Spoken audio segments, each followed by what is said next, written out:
Red alert! Red alert! Red alert! Calling all dedicated SME sales and marketing professionals.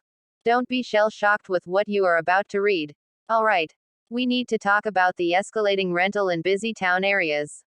It's a necessary evil that small and medium enterprises need to suffer. True. Jokes aside. Believe it or not, we as business professionals must be aware of rising cost of business properties rental.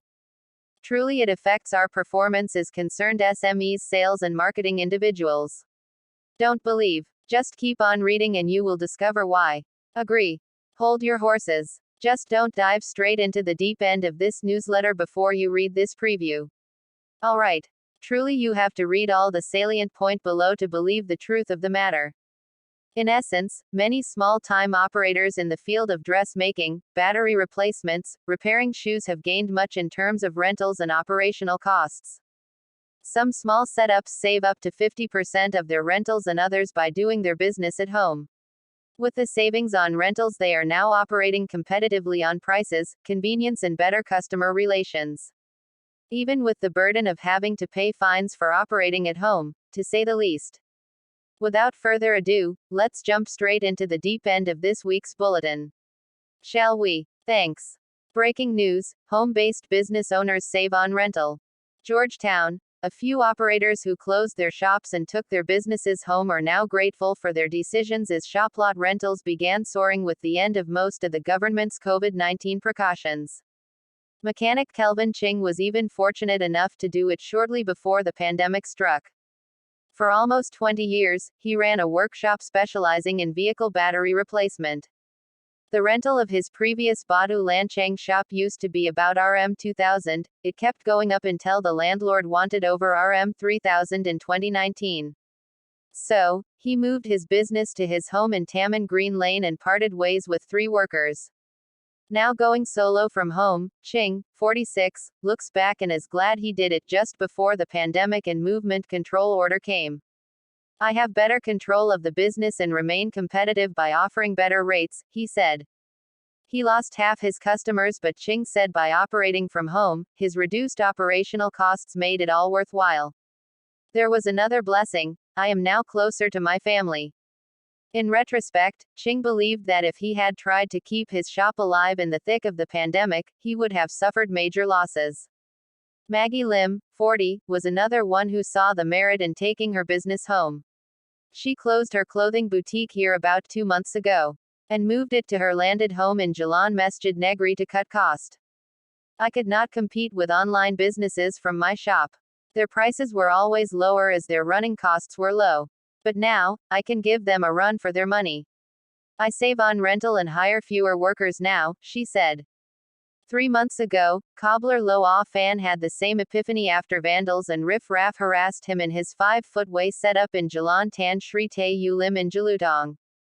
He moved his humble trade to his house in Jalan Sir Ibrahim and was happy to see that his customers still went looking for him.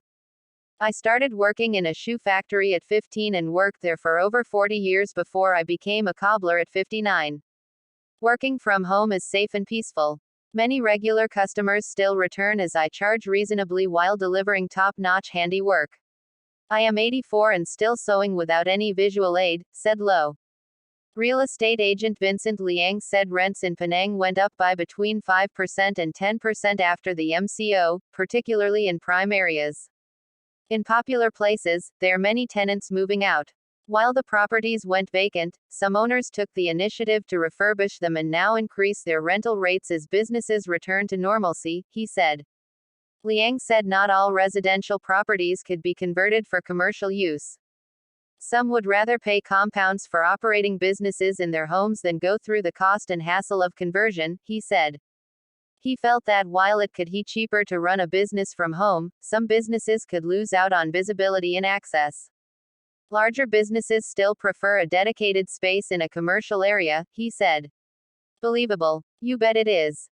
To wrap up the news on residential-based business operators that managed to save on rental, here are some salient points.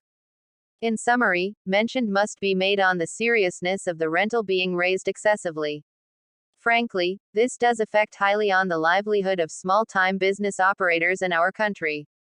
Period. Not to sound like a parrot, it is worth repeating that without rentals, many small-time operators engaging in dressmakings, batteries replacements, repairing footwears are now enjoying low operational costs. Also, some small businesses does gain savings of at least 50% without their leases and others. It was made possible by their switchover of doing their enterprises at home. Moreover, with their financial savings on leases, they're now operating competitively on prices, comfort, and better client relations. In spite of having to pay fines for running their business at home. Does that all makes better sense now? Agree or not? At this juncture, it's best now to seriously ponder over the impact of high rental on profession as SMEs, sales and marketing professionals. My humble advice to you and me is to tell our clients and prospects to examine in details on the pros and cons of operating business at home or in a shop lot. As a parting gift from me to you is a memorable words from Nydia Velasquez. He is a politician serving in the United States House of Representatives since 1993. He say, for small businesses to thrive, they require an environment that is conducive for growth. End of newsletter. Source. Extracted and modified from Open Printed Media. P.S. Although this is a lengthy sales and marketing SMEs newsletter, yet we want to congratulate you for watching and reading this bulletin completely. Since you already read this news, therefore, you now deserve more forthcoming weekly free chapters of the book, How to Apply Sales After Sales Tips and Techniques for Greater Selling Success.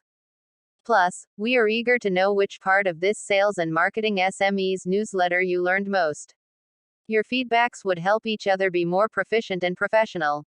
Remember, these sharings will continue in YouTube, Facebook, LinkedIn, and of course in our author, trainer and consultant's email, josephsung@gmail.com. Upon request. Alright, thank you. We hope to meet you again next week.